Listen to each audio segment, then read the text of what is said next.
but a new situation emerging. There is competitive world. Life insurance, once upon a time, you are the leaders, and you will be the leaders, I don't doubt about it. But you have to live in a competitive world. Because, after all, competitive world, you know what it is. And we are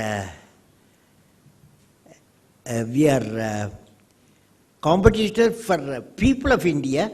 Competition is very important because we have lived for centuries without competing. And that's why we are a developing nation. We are not developed nation. Developed nation, only 8 nations are there. G8, you would have heard about it. I hope India become G9, China will become G10 or G10, G9. It all depends how we do the business competitively. Because that time has gone. Because we want to compete. And we want to be economically developed. Economically developed nation and competitiveness go together. This is what my talk is going to be today. Okay? The talk is okay? The whole talk is going to be how to survive in a competitive world India. Can India become G9, G10 or G5, G4? Or it's too much for us? And we have lived for long with a great nation, but lived long in a developing country. So that's why when I became a chairman, TIFAC, Technology Information Forecasting Council, when I was a Defense Ministry Secretary, Defense R&D, we were assembled 520 experts. We tried to see whether at that time our economy is very bad. We were even ready to sell our gold, whatever stock we had. We had difficult problems. We had Narasimha Rao time and Manmohan Singh, the finance minister. Then the reform started. They are the people, these are 2 people started the reform, the economic reform. Then we assembled this Technology Information Forecasting Council, 520 people. You guys are ready? It's not otherwise I can do. Ready? So this, we 520 people, we met different experts at different locations, but we are connected. 20 of us council members from government secretaries, chairman of the industries of different FICCI, CII and all. We all assembled in TIFAC Council, tried to, what is the mission for us in a country where economy is in trouble. So then we found our mission can be something to do, can we dream economically developed nation. Everybody laughed in those days because GDP almost 4.54 GDP was there. So whether we can do it, that was the debate we had. One young person said, yes, we must become economically developed. We should have a vision, a mission. And then we started India Vision 2020. India Vision 2020. By the year 2020, India has to be economically developed. This is about 15 years back. We took a decision. And many things, good things happened afterwards. Our IT come in a big way. Our farmers started producing 250 million tons of food per year from 65, 70 million tons. And our industrial production very good. Now it's not good. Industrial production very good. So all those things happening, and pharma was started doing very well afterwards. And so we found a lot of success stories. And of course, then the crisis started, the world crisis. Some bank collapsed somewhere in USA or in Europe, something happened. So all these things brought our GDP to 4.54 GDP brought up. So still I'm going to talk to you. We had some sort of strength we can manage. Now improvement has taken place. So shall I start my talk? Yes. You want to give some ideas for my talk?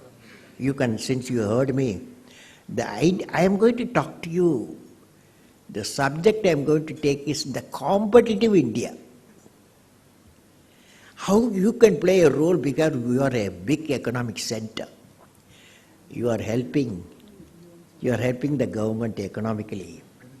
But you have to help the people, not the government. The people who insures you have to help. You have to see the amount of money what he or she insures. How much I give him back, what percentage, double, triple, is not how much you pay to the Government of India. Government of India will survive without you also. But if you want to survive, you have to support the people. Is the theme is correct? This is the theme I am going to talk. Or you don't like this theme? You don't like this theme? Okay.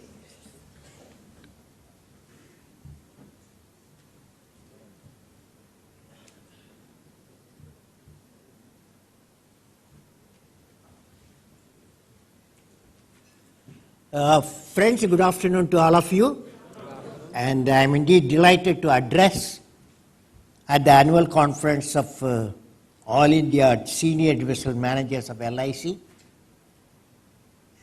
I have put here, what can I give, what can I give, what can I give? 3 times I have put.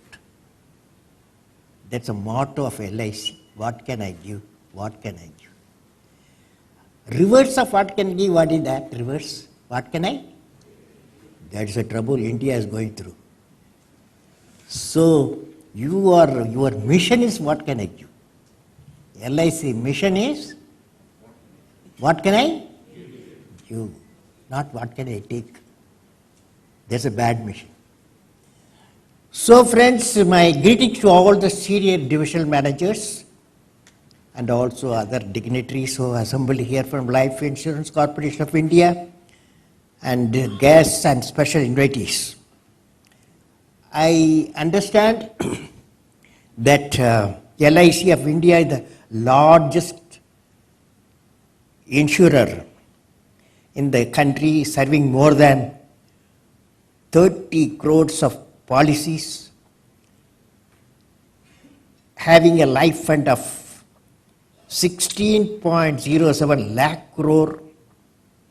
You are rich fellows and assets worth rupees 17.69 lakh crore. LIC has a committed workforce of around 120,000 employees and about 11.63 agents.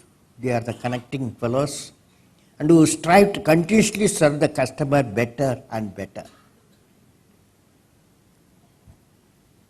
The customer service better is a very important. It's not only agents have to do. The top boss to everybody has to do. Because future demands that. If you want to be competitive, if you want to compete with the world insurance companies, you have to have a motto, what can I give? How can I serve better? If these 2 things only make you competitive. Now there are 73 customer zones you are connected very well, and nearly 32 to 33,000 premium points. These are all I read from your website, and 2,000 Life Plus offices, and where from the customer can expect personalized service, I understand. In the insurance sector, the LIC has a market share, 68% among the 25 insurance company. It's going to increase. 25 insurance company going to, because our billion people, naturally everybody want to come to India. So you don't get satisfied. You're going to be 25 insurance companies. More competitive insurance company going to come. More competitive. My greetings to LIC leadership and management, administrators, development officers, agents for achieving their success. I would like to share my thought. The topic I have selected, I hope you like it, what I will be remembered for. The topic for you, next 30 minutes I am going to talk what I will be remembered for. Because each one of you assembled here, by name you should be remembered. So you ask, for example, you see this light. See this light. See the bulb. Immediately you remember a guy. You ask your child, your boy or girl, they will say it's Thomas Alva Edison. Okay? When the aircraft sounds here, you ask your children, they will say it's Wright brothers. When the telephone bell rings, whether it's a mobile telephone or real telephone, they will say it's Alexander Graham Bell. Your children will say. Because we remember them.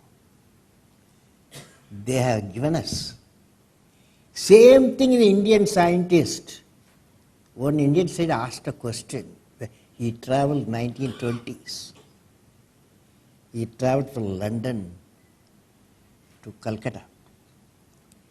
And he saw in the sea, the horizon was blue, sea was blue, and sky was blue. He asked why.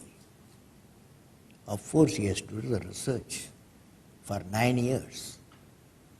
Then he found that sky is blue, sea is blue at the horizon because of backscattering of the light for he got a Nobel Prize, Sir C.V. Raman. So they are all remembered. Now, since you are all senior divisional officers, leaders in the LIC, at the end of the meeting you have to ask yourself, you have to write a small, in computer screen you write, or write in a small paper, what will be remembered for. That means you have to do something. The whole division will remember, or few villages will remember. We have 600,000 villages. Nowhere in the world has got such a population, 600,000 villages, where 750 million people live there. 75% of people live there. What you have done? LIC, what you have done? To 600,000 villages, 750 million people, you ask yourself, what I have done? Then you will be remembered. If you have an answer, what you have done to your village, or villages, or cluster of villages, then you will be remembered. It is not what you have done to the government of India. That is your duty. But what that you will be remembered is by the common man in the islands, in the villages, where struggling produced the rice, wheat and give to you. He gives 260 million tons per year. In spite of rain failure, harvest failure, rain damage, in spite of that, nearly no, but we are not importing. So friends, what will be remembered? Now, that's the topic. What will I be remembered for? Each one of you asking the question. The topic I have given, what will I be remembered for?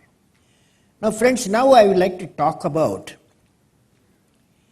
national economic development and creative leadership, both two different things. One side, national economic development, that what you are one of the partners in the economic development. Another side, creative leadership. I am trying to find a link between the economic development and creative leadership. I am connecting the competitiveness and creative leadership through certain well-known methodology. I have evolved a methodology. You can participate in the evolution of competitive world to a creative leadership. Competitive world will have a creative leadership. See, for example, 600,000 villages, LIC, what it has done? A question. 600,000 villages, where max not Bombay people, Mumbai people, don't worry. Such type of people, only 300 million people. Remaining are all living 600 villages, 600,000 villages they are living. What LIC has done? Would have done a lot of things, I don't know. But that's the question, we have to get an answer. Friends, what I'm trying to do, I